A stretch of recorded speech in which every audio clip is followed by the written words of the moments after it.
Paper was like gold in medieval times.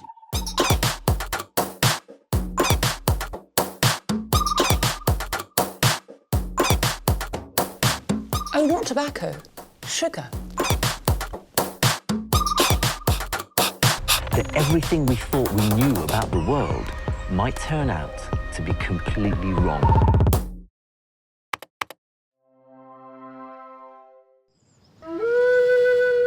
This is the Valley, a vanished world from a forgotten time. Here on the Welsh borders, a farm is being run by 5 hand-picked experts, as it would have been nearly 400 years ago. Using only resources available in the year 1620, they are labouring for a full calendar year, turning the clock back to rediscover a way of life from an age gone by.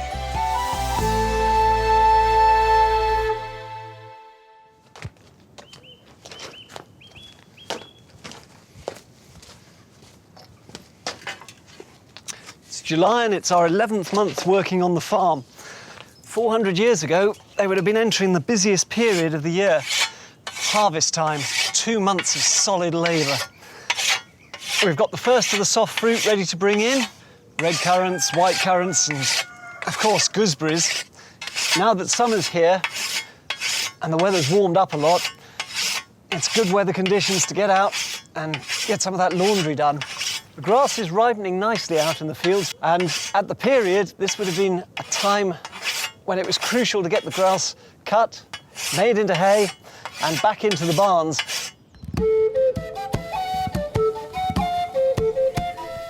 July's biggest challenge will be cutting down all the hay in the meadow. Tim Kohler of English Nature, who's been hay harvesting by hand for over a decade, has come to help Stuart, Alex and Fons. I told you it's just like synchronised swimming. There's some plum or something trying to grow in the middle. The bluebells of spring are now long gone, and the grass has flourished on this upland pasture. There are a number of ways you can tell whether the crop's ready to cut or not. It's not so much a matter of how high it is, but you've got to look at the ripeness of the crop. This is hay rattle, because it's got these very papery capsules, and when those are dry and the seeds are starting to fall out, that's one way of telling that the hay is about ready to cut. And you can look at some of the other seed heads as well. This is a sweet vernal grass, and you can see that again, it's gone all papery and dry. And when the seeds start to drop out of that, that's when this stem starts to die off. And then you lose a lot of the goodness out of the hay at that point. Harvest time is a job when everybody gets stuck in. It's not just the farmer and his servants, but this is the time when you start to employ the labourers, because you've got to make use of the good weather to get it down while you can. Without a successful hay harvest, there would be no fodder to feed the farm's livestock. There's no artificial foods at all for the animals in this period. So if they can't keep them going in the winter when there's no grazing for the animals, they'll lose the animals over the winter.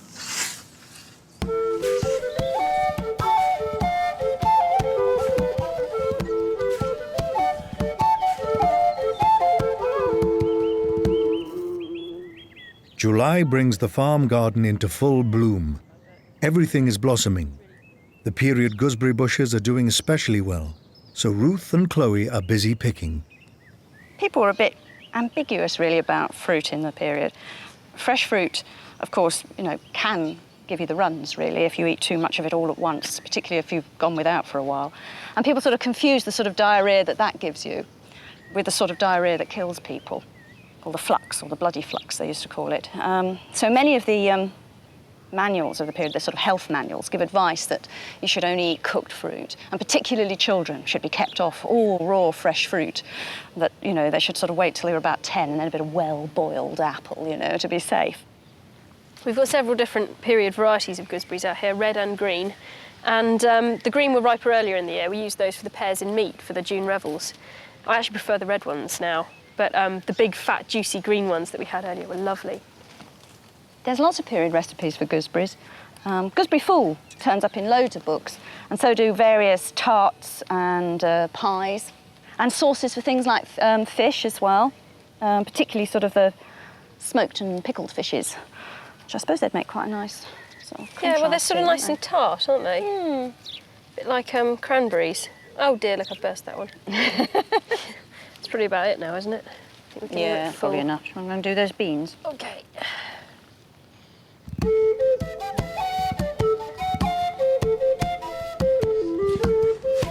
Fons and Alex have never done a hay harvest using period tools before, and it's taking time to perfect their technique. I started off with a rather clumsy, quick-hitting style forward defensive, but it's slowly changing into a kind of sand wedge. Just really trying to keep the blade as close to the ground as possible and parallel to the ground and get a nice, clean sweep. This is quite an effective little tool. The idea is I've got to spread the hay out as loosely as possible. So the wider the prongs, the sort of greater the spread. And when it's spread out like that, it should dry quicker. Come close to losing a couple of limbs standing behind this man. When he first started, I had to do a Scottish dance around his sword-like side. Back in March, the team sowed some beans in the garden. 4 months later, and they're just beginning to sprout. These are our Martock field beans. Goes right back to medieval times, this variety. And most of them, of course, you grow out in the field and then leave them in the pods until they dry out actually on the plant and harvest them as a dried bean. But I'm just having a few here, first few young beans that are developing in order to have some fresh. They're fresh, they're more like a sort of a broad bean, really.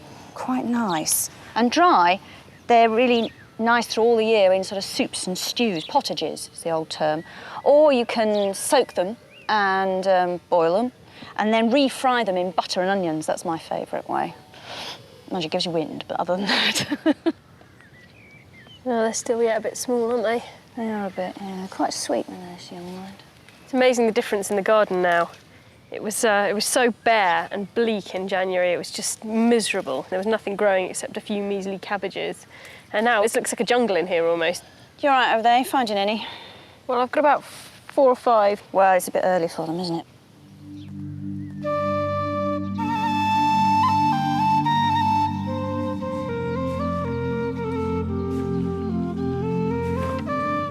After 5 hours of scything, the boys are about a third of the way through their 2-acre hay meadow. Farming manuals of the period reckoned that an experienced mower would be able to clear this meadow in a single day. This is really starting to take hold now in the lower back. Well, that's the thing, you're using it as a pivot, don't you? Food, guys!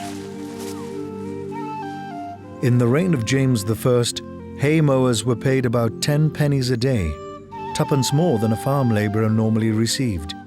But it was a long day, from about 5 in the morning to sundown, with just an hour for lunch. This cheese is good. I have a little bit, yeah. It's not like shearers. To have your 8 pints a day. Whatever that's called. Possets. Possum. It's just an ordinary ale. If you start drinking that strong ale, you're having your legs off. You're cutting around out there.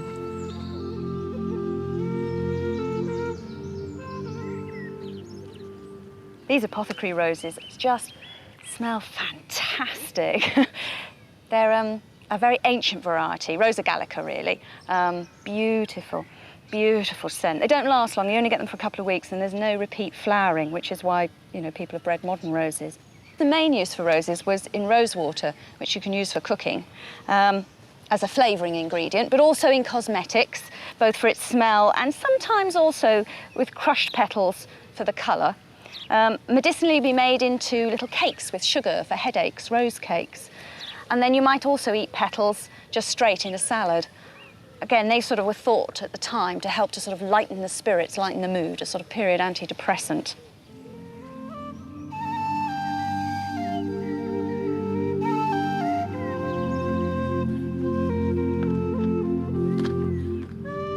As evening draws in, the boys still have hours of work ahead. But the long summer days mean they can pack in plenty more scything.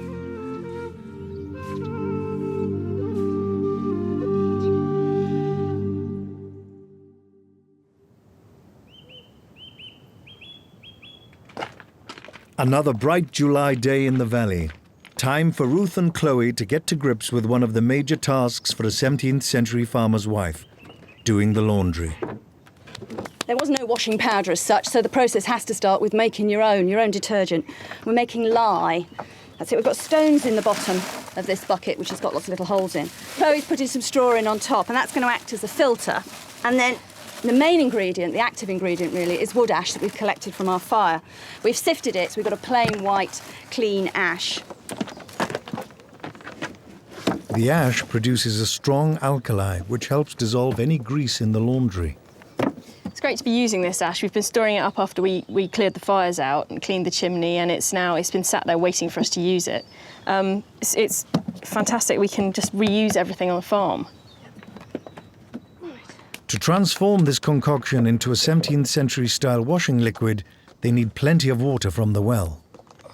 And just strain it through very slowly. Just dribble it through. You don't want it all in one big whoosh. OK. There we go, just slowly. We're getting some coming. It's coming through now, beautifully. Yeah. So you don't want it to go too fast because, you know, it actually picks up more sort of chemical content if it goes through slow. After several days of sun, Stuart, Alex and Fons return to the hay meadow to begin the next process, turning the cut grass. I never know where I've spread it. You know, you sort of move it around and then... There are some bits where it's really quite green underneath. Yeah. Haymaking is basically desiccation of the hay, drying it out so all the chemical and biological action in it ceases. Spread the hay out right across the field so it dries out as well as possible. All the period illustrations, the woodcuts of people haymaking, show a blazing sun, often very stylised in the background to make that point. So you literally make hay while the sun shines. After a couple of hours, Ruth and Chloe's period washing liquid is shaping up. It's coming out of sort of a greeny-yellow colour, which I didn't actually believe Ruth when she told me it was going to go that colour, because I thought it would just come out the sort of grey mush colour that the ash is. It's amazing, the smell. It's incredibly strong. It smells like boiled laundry when you leave your laundry in the dryer for too long. Out in the meadow, the summer sun is still beating down. I think this has got to be my favourite field. When we got in here in September, they'd finished the hay harvest, so it completely mown down. It didn't look like much. But now we've seen it, you know, growing. It's been covered in snow. We've had a snowball fight here. And now we get to spend all day here doing the hay harvest. It's not particularly physically stressful, but it's weird getting the technique. Time for Ruth and Chloe to start the washing. Some clothes and linen sheets. We're going to do a great big wash. 400 years ago, most people probably did, you know, sort of little bit day by day just to keep you ticking over, and then a big wash, say about once a month. But if, however, they found something was really stained, they couldn't just go out and buy a bar of Vanish. What they used was their own urine that had been fermented, so it turns into ammonia. And we've got a bucket down here that's been sitting around for about 3 weeks. Honks to high heaven. That apron actually has got quite a nasty grass stain, so anywhere that's got stains on it, you just dip that little bit of stain into the fermented urine, and then that should bleach it out. So you can just sort of poke it in and leave it. Leave it there, yeah? Yeah, you don't have to put your hands in it too much. We're just going to pour the lye over all this really greasy stuff. Right, just slowly. It was possible to make bars of washing soap by boiling up the lye with animal fat and salt. Of course, it would take a lot more time, and it would be more expensive because we'd have to use the fat. And we'd also, there's a possibility in the 1620s that you might actually be breaking the law. Charles I actually gave the monopoly on soap to one of his cronies as a sort of money-making measure. So anybody who wanted to make soap, technically, had to have a licence from this person who owned the monopoly.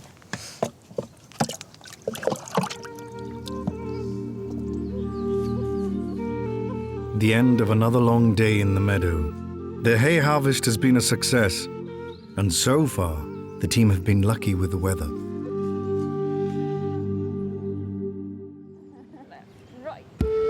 A new dawn on the farm, and with their laundry soaked in lye, Ruth and Chloe can head out to a nearby stream for the main wash and rinse.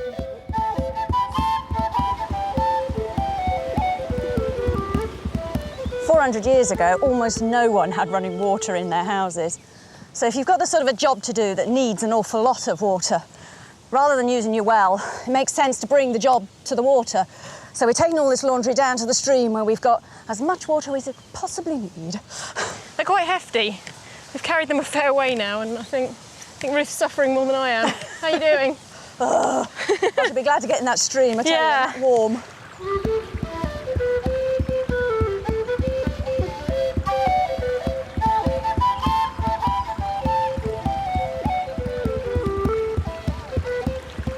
On a hot July day, it's an opportunity for Ruth and Chloe to have a refreshing paddle.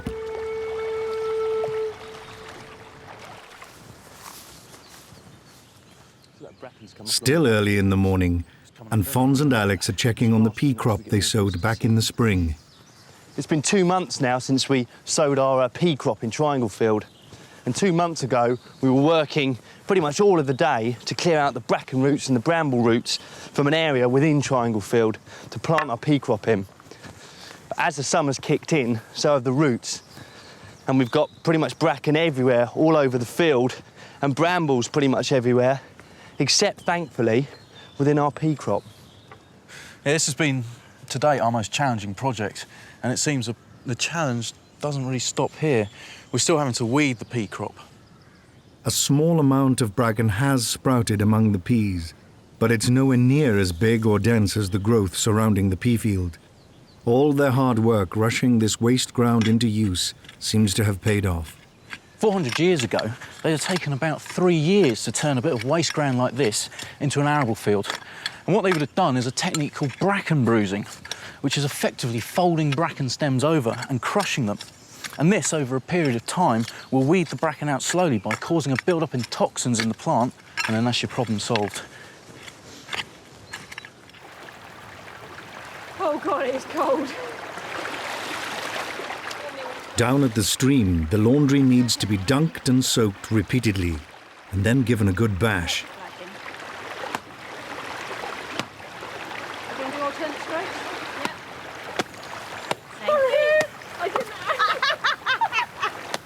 I didn't actually mean to do that.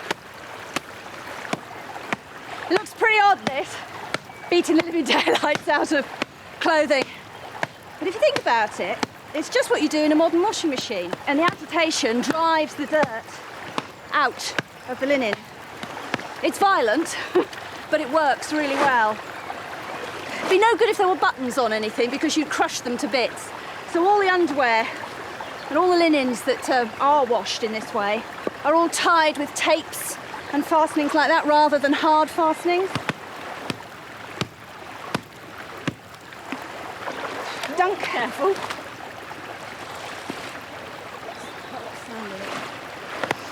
We often find groups of women at places like this and streams doing their washing together. There's a wonderful woodcut of the 6 places where women were known to gather and gossip. And down at the stream doing the laundry is one of the ones pictured. It's a bit like your modern day going down the laundrette. You sort of all meet up down there, get your laundry done, and then go off home. And it's I suppose it's a bit nicer, really. It makes a hard task much easier, doesn't it? It goes much quicker when nobody likes doing their laundry. Right? Yeah, I'd say yeah.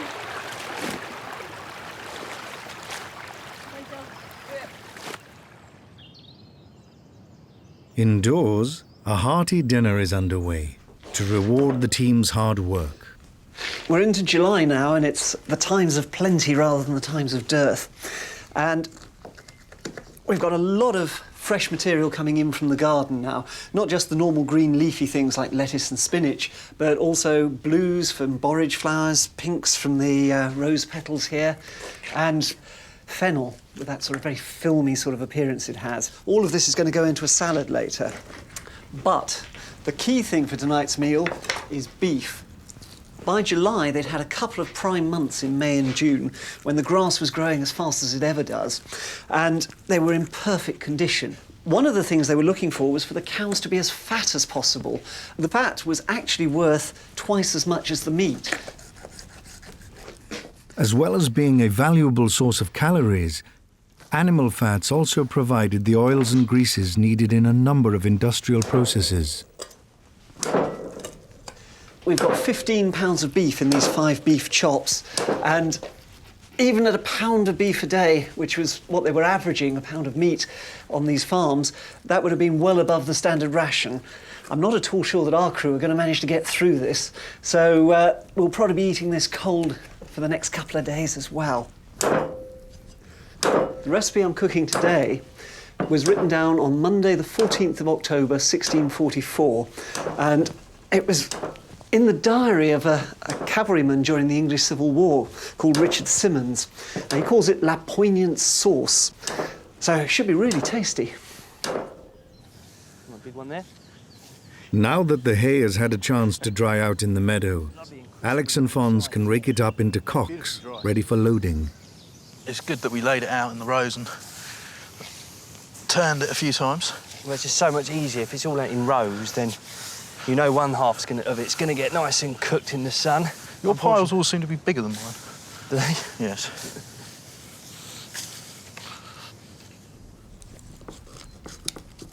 The original recipe called for oranges and lemons, pricey items at the time, but easily affordable to the gentry and a gentleman officer like Richard Simmons. What I'm going to use is a few of our slightly unripe gooseberries out of the garden, which should give it that same sort of citrusy zing that he was so impressed by. In the whole of the Civil War, this was the only recipe he ever wrote down. With the chops cut, they go into a cauldron with plenty of stale beer, a dash of rosewater, some gooseberries, and a selection of garden herbs. Then it just needs to stew over the fire. What we're using, these are called battledores. They would come in all different shapes and sizes. I'm using it pretty much just like a cricket bat, but you use the waste of it to drive the swing onto the laundry. Seems to be working, but it's hard work. It's amazingly therapeutic. right up until that happens. I think we lost our rhythm a bit Do you know what there. this was? It's really cold. Sorry. Go, go, go, girl. Go on. Right. You get first splash.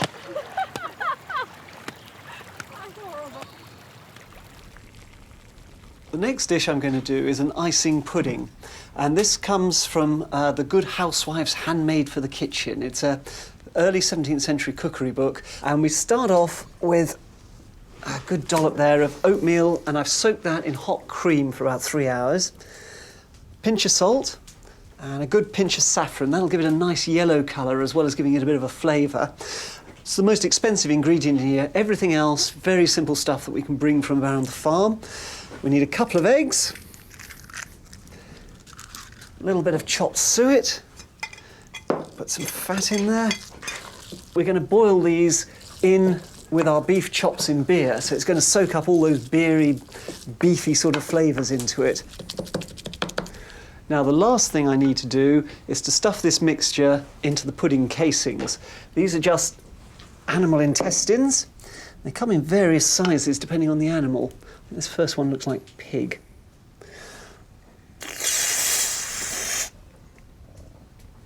And in she goes. Making puddings in animals' intestines is very traditional. A number of modern dishes that have the word pudding in their title, like rice puddings and bread puddings, started off being cooked in the 17th century in animals' intestines, just as this is. A quick twist in the middle.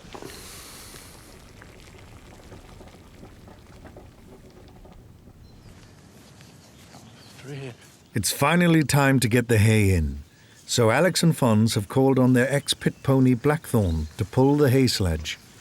Whoa, Blackthorn. That's great, Fons. The degree of importance these kind of animals would have had on farms 400 years ago, well, it just can't be underestimated, because Blackthorn has proved so useful. I mean, she really is. She's our tractor, she's our trailer, she's our Land Rover. She's pretty much everything on this farm. OK, forward. Forward. Walk on. OK. Nice, smooth run.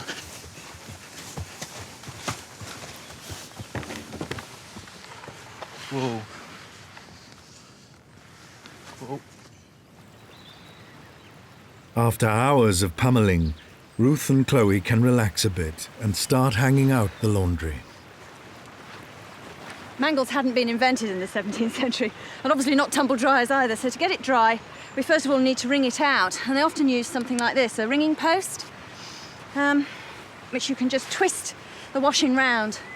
It means you don't have to have two of you to do it.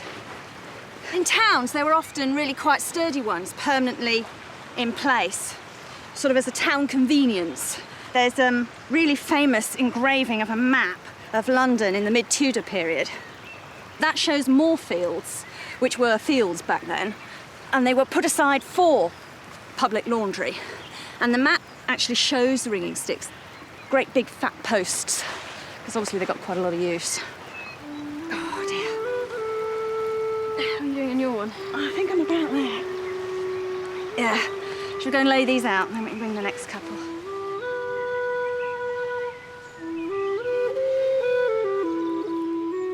"400 years ago, it was common for people to spread their laundry on the fields or over bushes to dry and bleach in the sun. But they had to be ever mindful of thieves who tried to pilfer valuable clothing.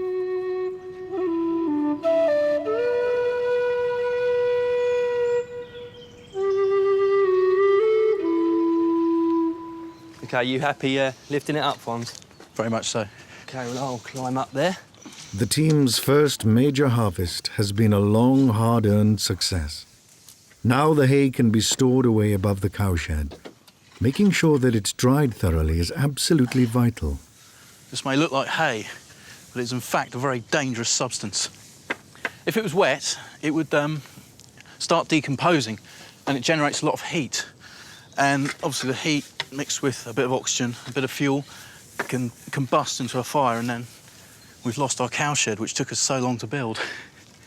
And it's the best part of a couple of months' work, plus the hay harvest. This is the part I've really been looking forward to, because what we're going to do is we're actually going to leave this farm having built this barn, put a roof on it, thatched it, filled up the inside, and we're going to leave it with a good loft full of hay for this next winter. So I'm really chuffed with this. How's that going in? Well, I'm packing it because the floor's not exactly... It's not stable, is it? Structurally sound floor. So I'm just packing in a layer for the floor. We let Stuart build the floor, didn't we? Yeah. Mind my hands with that floor. I will do, I'll try. With the hay safely stored, the Valley team can at last sit back and enjoy an evening of relaxation.